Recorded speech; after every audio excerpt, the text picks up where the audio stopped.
we have done much more than most administrations, and it's not really not talked about very much, but we've done actually a lot, but perhaps more has to be done.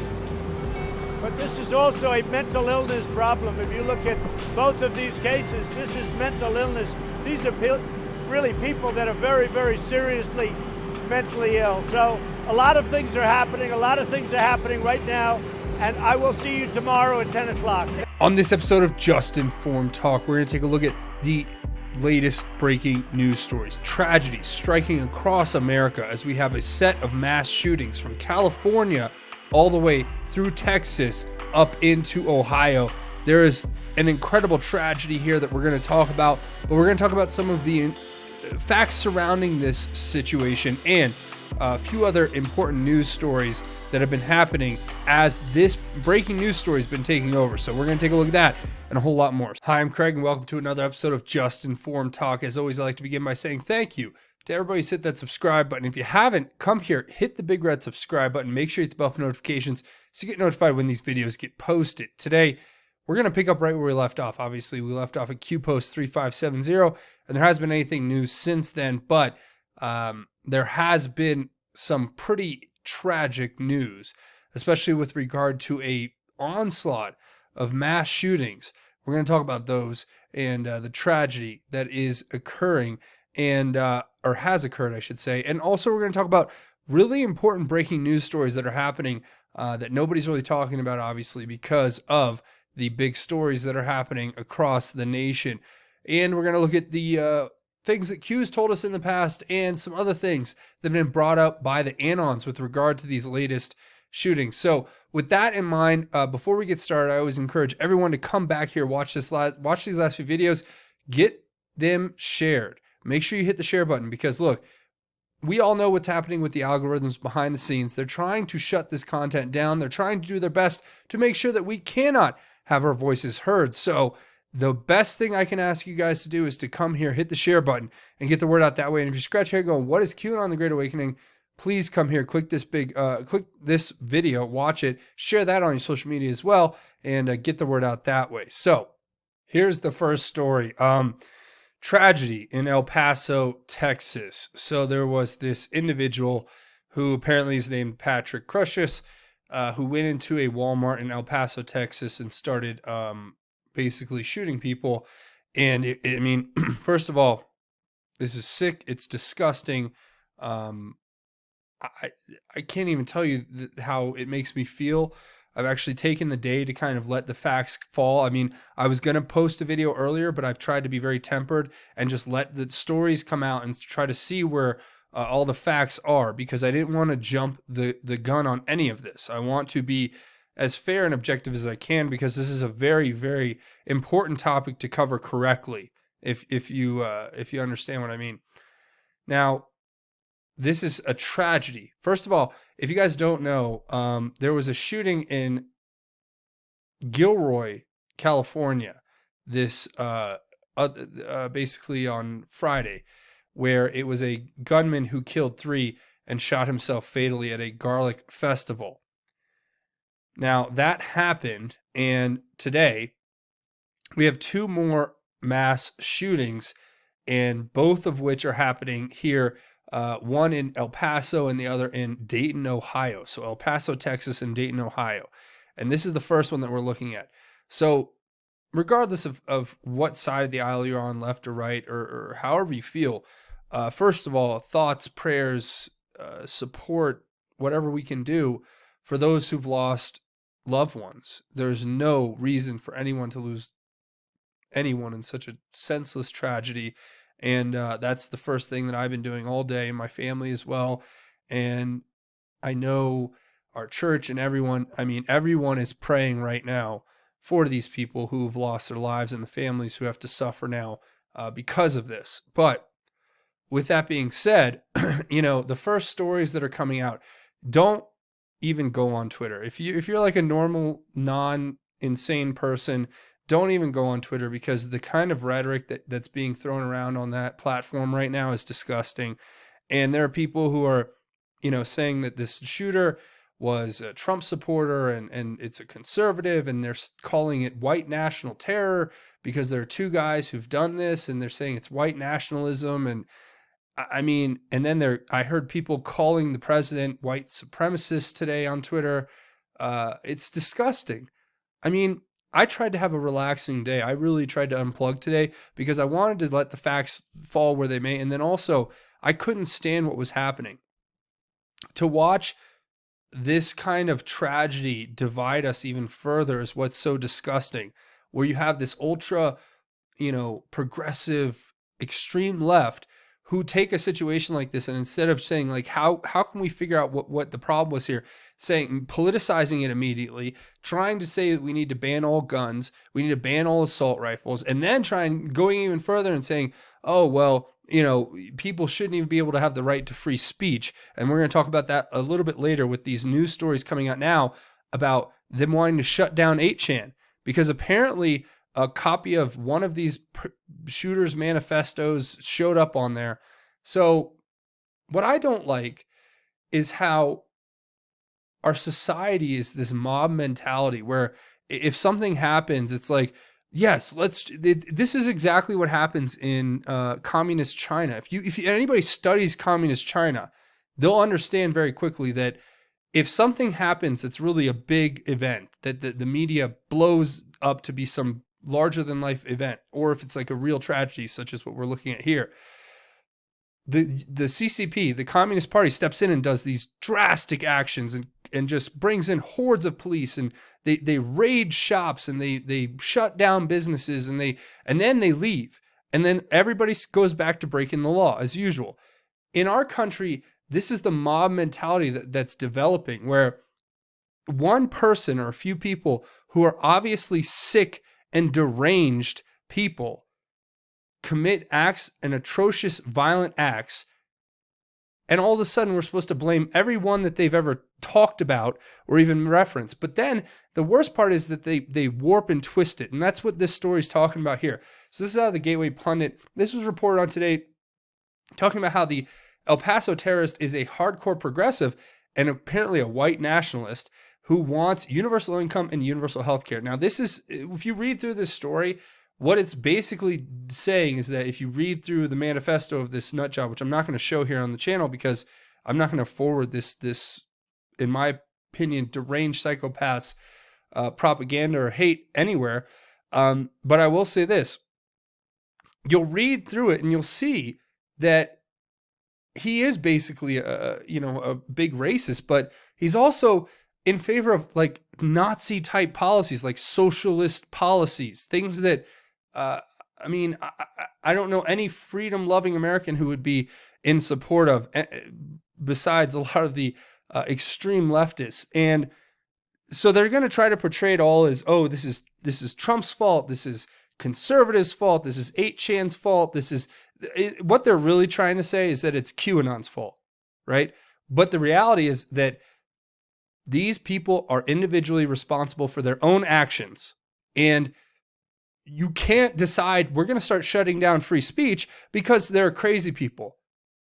Not to mention all the stuff Q's told us about and the crazy circumstances surrounding some of these people who commit these crimes where let's just say there's some very, very suspicious circumstances surrounding it to begin with. Maybe there could be some kind of attempts to manipulate the masses through these kind of manufactured crises. They love saying manufactured crises about what's happening on the border, where George Soros pays, all these people to help the flow of migrants up into our country as part of his tactic, or as I like to call it, an invasion.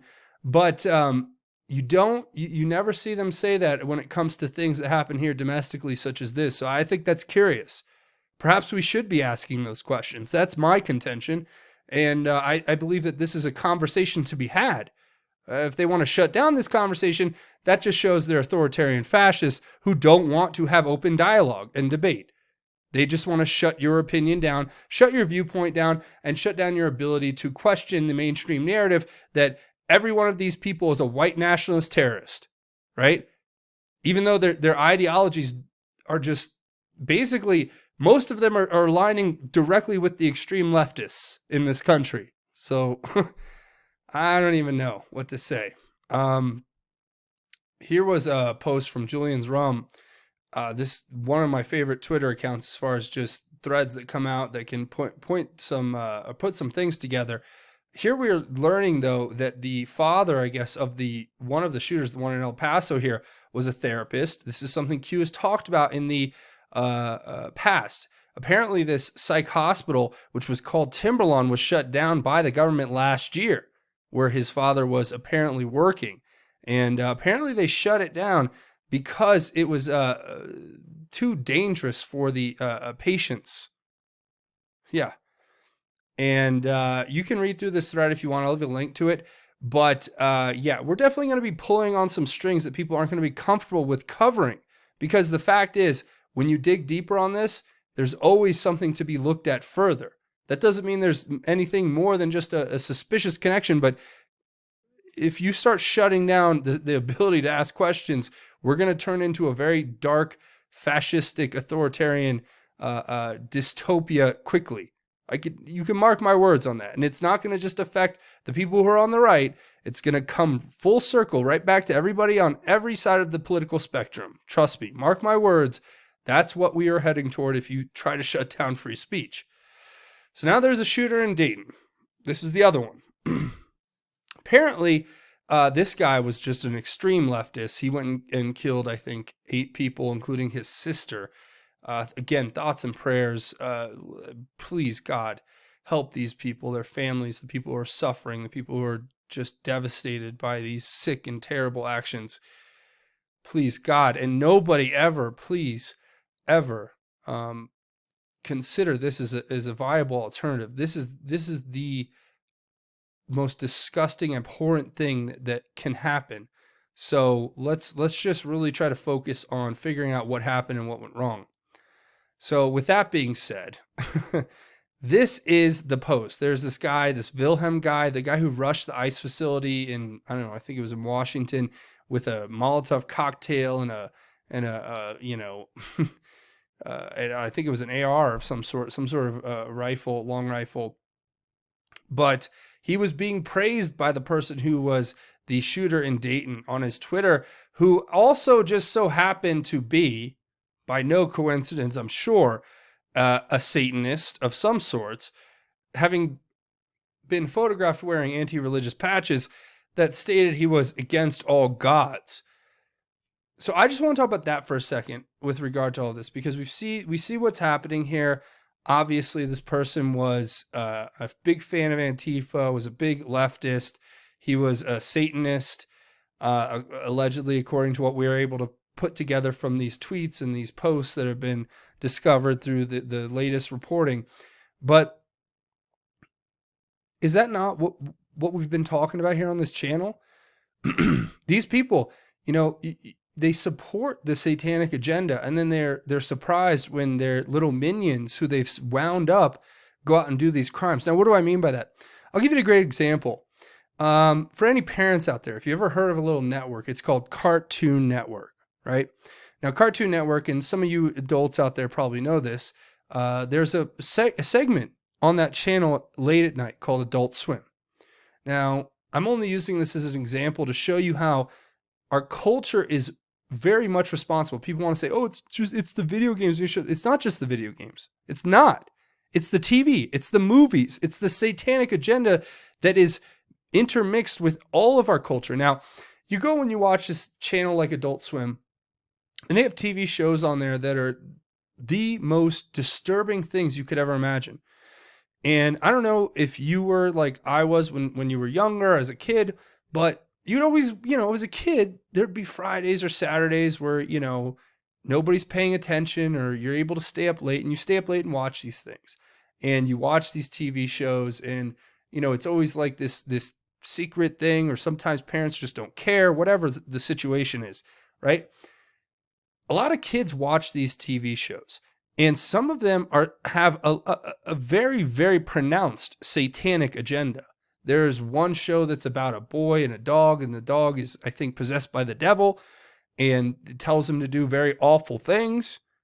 Oh, it's so funny. It's so hilarious. There's another show about a very like a death metal band, the metal band type of rockers who are, I would say, at the minimum nihilists, but pretty much Satanists who believe in killing and just abstract destruction of everything. And it's just an ingraining thing. And then there's other shows that do it subliminally and do other messaging that promote promiscuity and promote drug use and promote sexuality. And it's all there. And we wonder why the kids end up psychotic and deranged. It's not because President Trump got on a stage and said, Antifa's got a lot of rats. We should probably try to clean that up before we start, yelling at us about the whole country, right? And this is the point at which we've come to as a society, where people are willing to ignore those realities and then embrace things ideas that just don't make sense. Meaning, like, we're going to ignore the fact that there's satanic programming on TV and in movies and in music that's indoctrinating our children to become satanic. And if you just look at what Satanism is, it's evil. Though everything that's good, that you're not supposed to do, like the 10 Commandments, thou shalt not do, kill, murder, do all that stuff, and steal and adultery, all that. That's what Satanism says to do. So our laws are based on the 10 Commandments, basically, Judeo-Christian principles, if you will, basic code of law, Magna Carta, whatever. These people believe as a religion in doing evil, in breaking that societal contract that we have to follow these set of laws.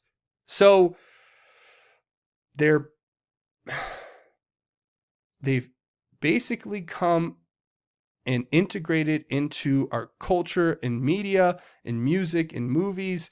And a lot of times the same people who are sitting behind the desk at Google and at YouTube and at Twitter and at Facebook are watching these satanic shows or these perverted shows, or they're imbibing in what Satan has laid out for them to take.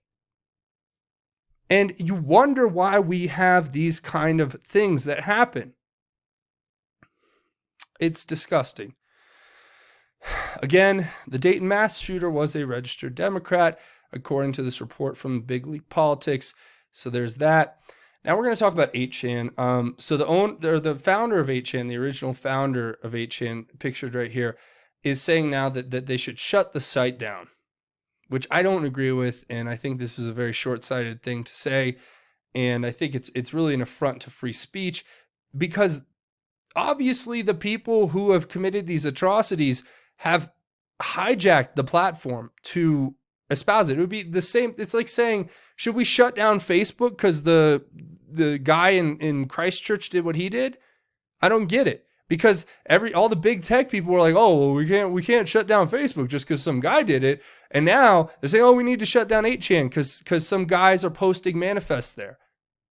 If they didn't post the manifest there, they'd mail it to the Washington Post or the New York Times or CNN.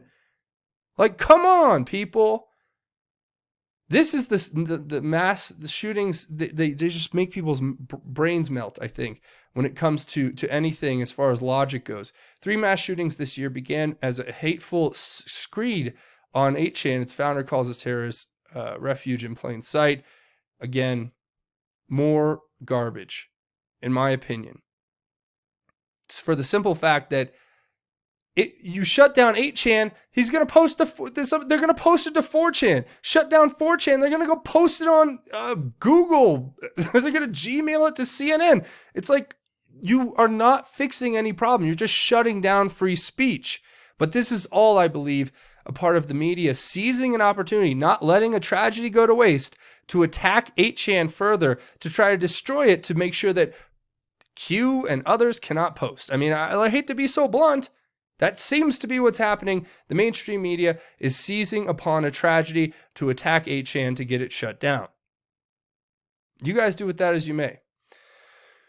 In other news, you guys remember this story from November 18th, 2016, where President Trump was considering a pick for the DNI and NSA Director Rogers seemed to be the top candidate? Mike Rogers, the patriot who told President Trump what was happening?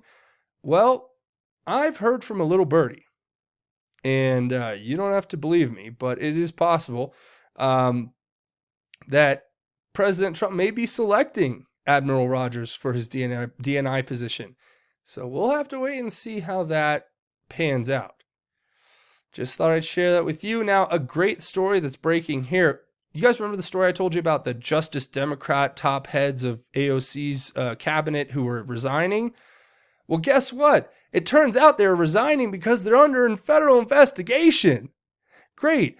I wonder, and then you see, I mean, the most disgusting thing I saw today really was AOC's Twitter and the way she was politicizing the deaths of all these people. It's sick. It's disgusting.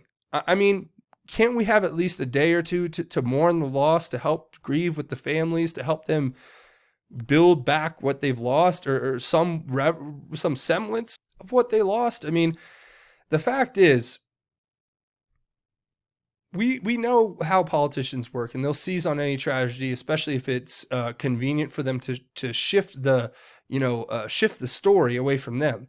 And her former chief of staff is under federal investigation. Why is he under federal investigation? Well, it looks like he was involved in funneling money from PACs into private companies that were also incorporated and controlled by him. So look, we're going to have to wait and see how this investigation turns out. But I talked about this story, I want to say it was in August. Yeah, it was in August. So this was, or no, excuse me, it was in February. Forgive me. It was in February of this year. I actually did a video on this story because of an investigative report done by a journalist who uncovered the fact that AOC's chief of staff and others in her campaign and her staff were working on behalf of Bernie Sanders. And then that made sense because, like I've said, AOC's whole mission was she was put into power in order to push the political spectrum on the left so far out that it made Bernie Sanders look moderate and electable. But that failed, obviously, because they've gone off the deep ends, and now they're being uncovered for the crimes that were committed, allegedly, during their campaign. So we're going to have to see how that all plays out. Another tidbit of good news, in that we're going to see more justice, hopefully. UN plans to new global censorship to push to combat hate speech. This is a new actual story. This is real news. This isn't fake news. This is how they define hate speech, and I want to share this with you.